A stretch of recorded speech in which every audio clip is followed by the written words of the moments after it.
Hi everyone, Unacademy के इस platform में आप सभी का बहुत बहुत स्वागत है।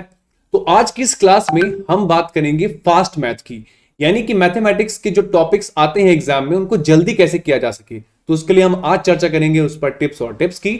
आज का जो हमारा टॉपिक है वो है एज का, यानी आयु संबंधित जो प्रश्न आपके एग्जाम में आते हैं उन्हें आप जल्दी कैसे हिट कर सकते हैं। ये पूरा का पूरा आज का हमारा सेशन रहेगा। तो चलिए देखते हैं कि आयु के क्वेश्चन आप कैसे जल्दी हिट कर सकते हैं। तो चलिए आइए फोकस करिएगा। सबसे पहले मैं आपको बता दूं कि जब आप एज यानी आयु के प्रश्न सॉल्व करते हैं तो आपको दो चीजों का ध्यान रखना है, सिर्फ दो चीजों का। पहला कि आपको ना कैलेंडर यूज करना है, वर्तमान कैलेंडर। मतलब जैसे अगर आपको प्रश्न में दिया हुआ है वर्तमान आयु, तो उसके लिए आपको यूज करना है 2022। यदि आपसे यह कहता है कि 10 साल पहले आयु ये थी या 5 साल बाद आयु ये थी, तो आप 10 साल पहले चले जाइए। अगर 10 साल पहले जाएंगे तो क्या होगा, 2012 होगा, है कि नहीं। तो इस तरीके से आप कैलेंडर का यूज करिए, सरल हो जाता है। दूसरी चीज आपको जो ध्यान में रखनी है वो ये है कि दो लोगों के बीच में रेशो का अंतर सेम होना चाहिए। ठीक है, जैसे मान लीजिए दो व्यक्ति ए और बी हैं, एक जगह उनके बीच में अनुपात जो दिया हुआ है 2:3 दिया हुआ है, 2:3 दिया हुआ है। अंतर कितने का है, एक का है। और यहां पर भी अंतर कितने का, एक का है। दो सेम लोगों के बीच में अंतर जो है सेम रहना चाहिए। क्यों? क्योंकि यदि आपका भाई आज आपसे 3 साल छोटा है तो आज से 20 साल बाद भी 3 साल ही छोटा होगा। ये 40 साल बाद जाएंगे तब भी आपसे वो 3 साल छोटा ही होगा, है कि नहीं। एज का अंतर कभी नहीं बदलता दो सेम व्यक्तियों के बीच में। इसलिए एज का जो अंतर है, जो रेशो का जो अंतर है बेटा, वो हमेशा क्या होना चाहिए, सेम रहना चाहिए। आई थिंक कॉन्सेप्ट क्लियर है। आइए प्रश्न करते हैं। सबसे पहला जो प्रश्न हमारा है आज का वो ये दिया हुआ है कि 10 साल पहले ए बी की उम्र का आधा था, है ना। 10 साल पहले मतलब 2012 में अगर ए और बी की बात करें तो ए बी की उम्र का आधा है ना। देखो ना, अगर बी 2 है तो ए 1 होगा, बन गया रेशो। ऐसी तो बनता है रेशो। फिर बोल रहा उनकी वर्तमान आयु का अनुपात, वर्तमान मतलब 2022, उनकी वर्तमान आयु का जो अनुपात है वो है 3:4। यहां तक ठीक है, अच्छी बात। तो बोल रहा उनकी वर्तमान आयु का कुल योग यानी टोटल क्या होगा। ठीक है, तो सबसे पहले आपने कैलेंडर यूज कर लिया। दूसरा आपको क्या चेक करना है, रेशो में जो अंतर दिया हुआ है उस दोनों जगह सेम है क्या। तो यहां पर भी अंतर एक का है, यहां पर भी अंतर एक का है, अंतर सेम है, मतलब हमारा काम हो गया। इसके बाद आपको सिर्फ ये करना है कि आप ये देख लीजिए कि ये लोग बड़े कितने हो गए।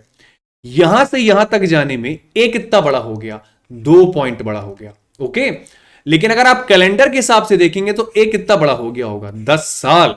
यानी 2 पॉइंट बराबर है 10 साल, यानी 1 पॉइंट बराबर आ जाएगा आपके पास 5 साल। अगर 1 पॉइंट बराबर आपके पास 5 साल आ जाएगा तो पूछ रहा है कि वर्तमान में दोनों का टोटल क्या होगा।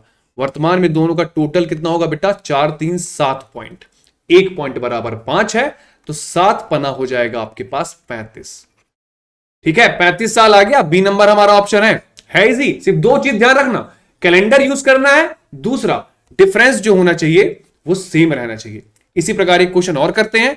यहां पर जैसे क्वेश्चन दिया हुआ है कि P और Q की वर्तमान आयु का जो अनुपात है वो 5:8 है। वर्तमान आयु मतलब 2022 में P और Q के बीच में जो रेशियो है वो है 5:8। यहां तक आई थिंक सभी को क्लियर हो गया होगा। फिर 4 साल बाद बोल रहा है, 4 साल बाद होगा 2026, और 2026 में उनके बीच जो रेशियो बनता है वो बनता है 2:3। नाउ अगेन आपने कैलेंडर यूज कर लिया। दूसरा क्या चेक करना, रेशो का अंतर सेम होना चाहिए। अंतर देखिए यहां पर 3 है, यहां पर 1 है। नाउ प्रॉब्लम इज दैट कि अंतर सेम नहीं है, अंतर सेम करना होगा, है कि नहीं। तो यहां पर जैसे बेटा आपको ये 3 दिख रहा है तो इसको भी आप 3 बना लीजिए। अंतर सेम करना है तो बना लो ना, नहीं है तो बनाना पड़ेगा, बना लो। तो 1 को 3 कैसे बनाओगे, गुणे 3 करके, गुणा ही करना। तो गुणे 3 यहां पे भी करना पड़ेगा, गुणे 3 यहां पे भी करना पड़ेगा। इस प्रकार जो आपके पास नया रेशियो आएगा वो आएगा 3 दूनी 6, 3 त्रिकाई 9। ठीक है, यहां पर तो ऑलरेडी 5 और 8 है। अब देखिए अंतर ठीक है, अंतर 3 हो गया, यहां पर भी 3 हो गया। जब अंतर सेम हो जाए तो आपको सिर्फ इतना चेक करना है कि ये बड़े कितने हुए। तो ध्यान से देखो, इसी को देख लो, पी को, पी जो है 5 से हो गया 6, यानी कि 1 पॉइंट बड़ा हुआ। लेकिन कैलेंडर के हिसाब से कितना बड़ा हो गया बताइए, 4 साल, है कि नहीं। 1 पॉइंट बराबर 4 साल। 1 पॉइंट बराबर 4 साल है तो प्रश्न यह है कि क्यू की आयु क्या है मतलब वर्तमान की बात कर रहा है। वर्तमान मतलब 2022 की बात कर रहा है।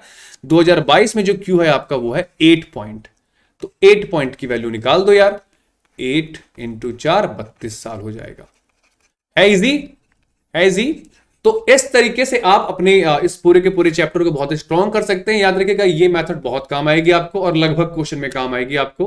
ठीक है, सो इसी प्रकार फास्ट मैथ की अगली श्रृंखला में अगला वीडियो लेकर आएंगे, अगला टॉपिक लेकर आएंगे, बहुत मजा आएगा। तब तक के लिए थैंक यू सो मच, बने रहिए अकेडमी के साथ।